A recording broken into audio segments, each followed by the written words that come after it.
嘉义一个老乡亲，太太陪伊坐客运要去看艺考，煞伫半路啊昏倒。这太太心肝火烧，大声来喊话讲：人昏去啊，要安怎才好咧？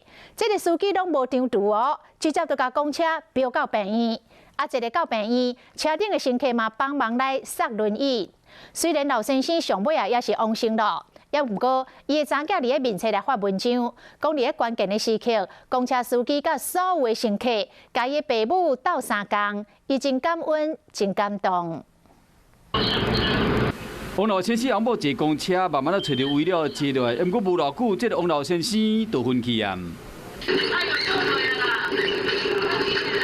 王太太是有够着急，当时嘛毋知要安怎较好，其他人客嘛有去关心。 家属伫这个时阵，先做一个决定，决定驶公车将人送去病院。就安尼，沿路一直驶到嘉义病院，有一个女乘客赶紧落车，走到急诊室去发救人。医护人员嘛赶紧冲去停伫路边的公车要去救人。公车驾驶长人去病院保全，协助医护人员将人用轮椅塞去病院急救。危险的是，嘛是救无活。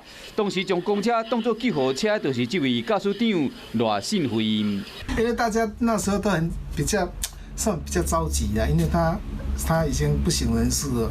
就是说，我们能力范围内能做得到的，应该就是尽量去做。